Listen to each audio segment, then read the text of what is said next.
Ndamukong Suh here on the Rich Eisen Show, fresh off of, again, that season with the Philadelphia Eagles, came so close to winning the Super Bowl for a second time in your career.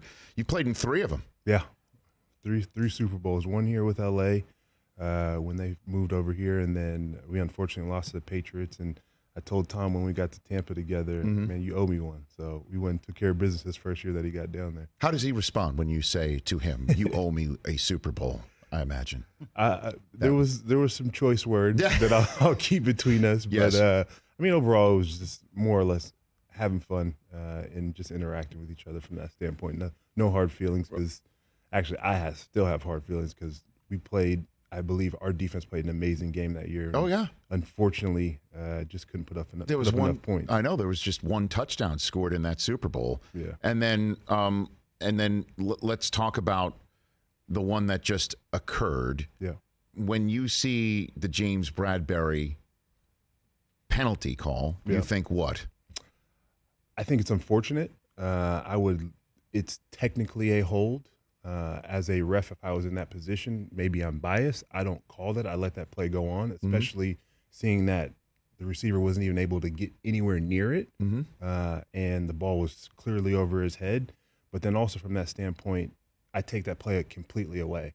We were up by, if I'm not mistaken, a 10 or 15-point lead at half, and you give up 28 points in the second half as a defense, you don't deserve to win the game. So that's the way you're looking at it. Yeah. Do you sit around behind the wheel of a car? Does it ever hit you, like how close you came this time around? Oh, yeah, no question. But I try not to live in the past. For whatever reason, like I said before, everything happens for a reason. So right. We'll see what that reason is. Sometime in the future, it'll have an epiphany. Where does Jalen Hurts rank amongst teammates for you? He's up there. I don't have a specific number for him, but I got a lot of respect for that kid. Why? Jalen Hurts is one of those guys that just being around him for 10 to 15 weeks. Yeah, it's just brief time. Yeah. Like just seeing him work and the conversations that we were able to have centered around some business things that he's looking to do and some stuff that he had some opportunities with. Like, he is very sharp, very special, and he is a tireless worker. So I got a lot of respect for a guy at that age to have that type of focus and determination.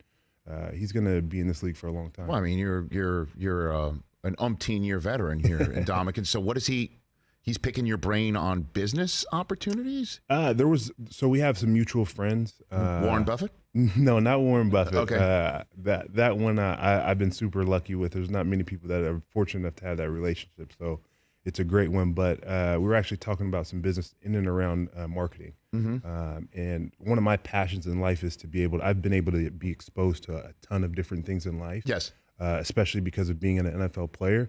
And so being able to share some of my experiences and my thoughts of some deals that were on the table for him was kind of our conversation. I'll keep it private because I don't want him to understand. But no, I just find it interesting that he's at this part of his career and he's already thinking about all those other aspects of what can come from his hard work. Yeah. And so is there, and I understand what I'm about to ask, but are there any similarities between him and Brady where you see the way they go about their business or anything, anything at all? I would say the similarities that I see between the two of them, because they're obviously completely two different players, no doubt. but their work ethics and their determination to push other people around them in a positive manner. I think that's a great leadership trait, and everybody has their particular ways of doing different things. And the one thing I really like about Jalen, maybe because I'm very similar in that aspect of the way he leads is by example versus by always talking and yelling and doing those different particular pieces, where Tom was a little bit more boisterous, which rightfully so. And I think that's more of his personality to have those overall conversations to the ultimate group, to where Jalen likes to pull guys to the side, have those conversations, but also at the same time can address the entire group and has comfortability to do it in a very sharp way. Catch the Rich Eisen Show every single day on the Roku channel, 12 to 3 Eastern, for free.